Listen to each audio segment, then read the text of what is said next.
धाकड़ खबर बेखौफसुमा बेबाक अंदाज।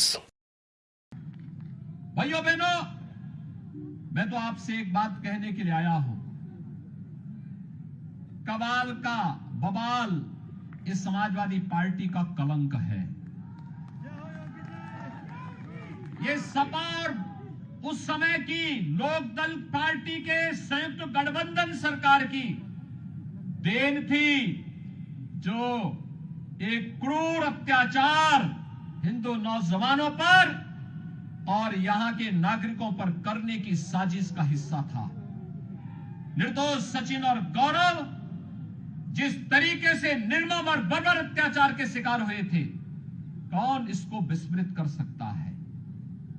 और जिन लोगों ने सचिन और गौरव जैसे नौजवानों के साथ क्रूरता ढाई थी, उनके सिपह सालारों के साथ क्या हो रहा है आज हर व्यक्ति देख रहा है। और इसीलिए आप सबसे मैं कहने के लिए आया हूं, विक्रम सिंह सैनी अपने परिवार के लिए अपनी सदस्यता नहीं गंवाए। यहां के सम्मान और स्वाभिमान की रक्षा करने के लिए उन्होंने अपनी सदस्यता गंवाई। और मैं देख रहा था सदस्यता जाने के बाद भी उनके चेहरे पर कहीं कोई सिकन नहीं थी। उनको इस बात का एहसास था और उन्होंने पूरी मजबूती के साथ इस लड़ाई को लड़ी। बिना डिगे, बिना हिले, बिना झुके वो उस लड़ाई को लेकर के लड़ते रहे, कार्य करते रहे। और सदस्यता जाने के बाद भी कहीं पे कोई संकोच नहीं। उन्होंने कहा कि जो मेरा कर्तव्य था उस कर्तव्य के लिए हमने किया। इसीलिए भारतीय जनता पार्टी नेतृत्व ने श्रीमती राजकुमारी सैनी जो मजबूती के साथ उनके साथ उस समय खड़ी रही, उनको फिर से प्रत्याशी बनाकर के आपके बीच में उतारा है। भाइयों बहनों, मैं आपसे पूछना चाहता हूं, जब कबाल का बवाल हो रहा था तब समाजवादी पार्टी की सरकार थी। महीनों कर्फ्यू था, लोगों को अपने घरों से पलायन करना पड़ा था। हजारों हिंदू नौजवानों को जेल के अंदर ठूंस दिया गया था। तब सपा के नेता तो नहीं आ सकते थे, लेकिन लोकदल के नेता कहां थे? आज पूछा जाना चाहिए इन लोगों से, तब लोकदल कहां था? तब तो ये पूछने नहीं आए थे।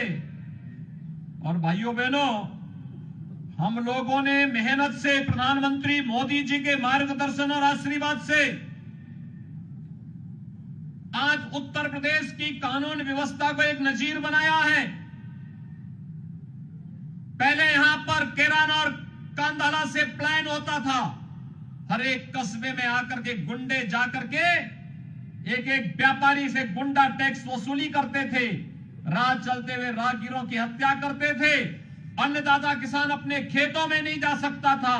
बहन बेटियां स्कूल नहीं जा पाती थी और बहनें मार्केट में जाकर के घर के लिए आवश्यक सामग्री नहीं खरीद सकती थी।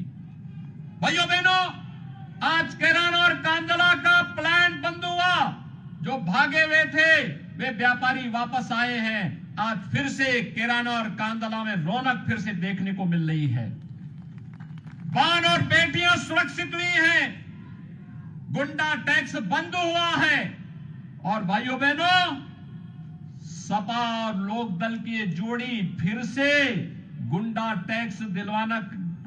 टैक्स को प्रारंभ करने की साजिश का हिस्सा बना हुआ है। किराना और कांधला जैसे प्लान के लिए फिर से साजिशें रच रहे हैं। फिर से वह चाहते हैं कि बेटियां और बहनें फिर से सड़क पे ना आने पाए। तालिबान जैसा शासन चाहते हैं। लेकिन आपको मैं ये गारंटी देने के लिए आया हूं कि भारतीय जनता पार्टी की डबल इंजन की सरकार किसी भी प्रकार के अराजकता और गुंडागिर्दी को पनपने नहीं देगी। जो जिस भाषा में समझेगा उस भाषा में उसको समझाने का कार्य भी करेंगे। और इसीलिए आज फिर मैं आपके बीच आया हूं।